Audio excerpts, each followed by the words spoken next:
This happened to my mum, sister, and me many years ago.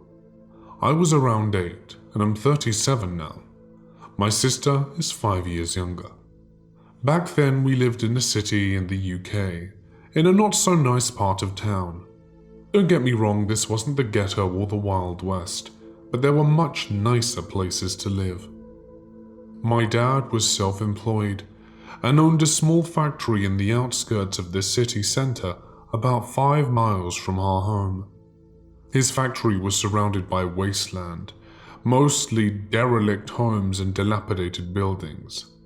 This was all he and his business partner could afford at the time, you see. The area was grey, dirty, covered in graffiti. Hell, not even the city homeless would take refuge in the decaying buildings after dark. One day, my dad called my mum at home. He needed her to come to the factory to help him finish a job. Back then, they only had one car, so it meant us getting on the bus. I didn't mind. My 8-year-old self was full of adventure and loved the idea of riding the bus to Big Town. The bus ride was uneventful, and we braved the city traffic, eventually arriving at our stop. As described earlier, it's not the type of place people go unless they have a specific reason to go there, so it wasn't surprising we were the only ones to get off at that particular stop. We started in the direction of my dad's factory, which was just under a mile from the bus stop.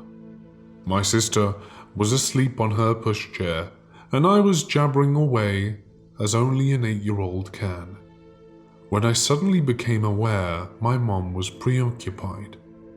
I looked at her, but she told us to keep walking in a hushed voice.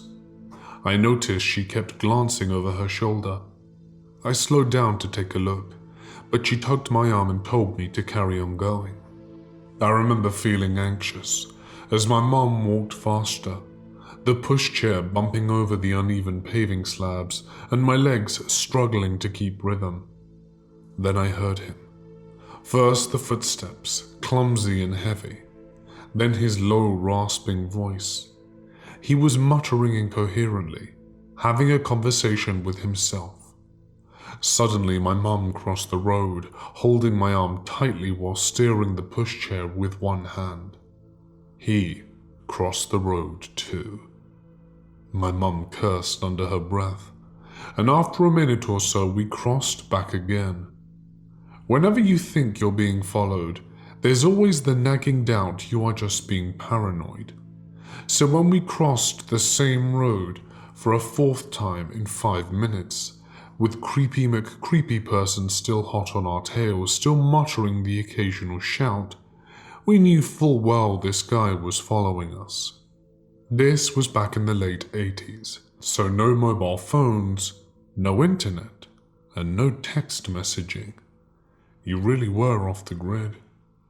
By now I could feel the adrenaline radiating from my mum. We were approaching a T-junction, and my dad's factory was around the corner to the left, about 400 yards down the road. If you didn't know where it was, you would assume we were heading further into the concrete ghost town. As we turned the corner, my mum told me to run as fast as I can and get my dad. I could hear my mum and the pushchair thundering behind me. My heart was pounding in my ears as I ran like our lives depended on it. My feet crunched on some broken glass, but I didn't dare slow down. I could see the small road ahead leading to the car park of the factory. I knew what I had to do. I shouted for my dad as loudly as I could. My throat was burning as I gulped for air, as hot tears stained my red cheeks. I burst through the door crying. My dad heard and came out running. I didn't need to say anything.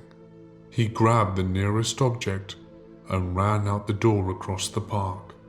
I stood looking out the doorway, sobbing heavily, watching my dad sprint across the car park. Relief washed over me as I saw the pushchair round the corner.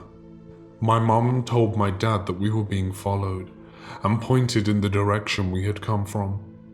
My dad took off, but came back 5 minutes later. The creep was nowhere to be seen. My dad said he'd probably run off when he heard me shouting. With all the old, empty buildings and wasteland, it was just too easy to disappear.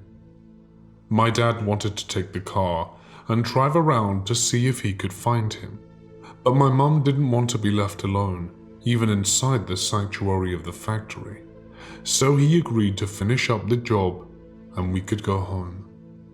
My parents never reported this to the police. Living in a major city, you get all kinds of unsavory characters, and because he never physically harmed us, he didn't get the chance, mind you. They probably would have chalked up his behavior to being high or mentally ill. But either way, it scared the bejesus out of us, some creep following us around in the ghost town.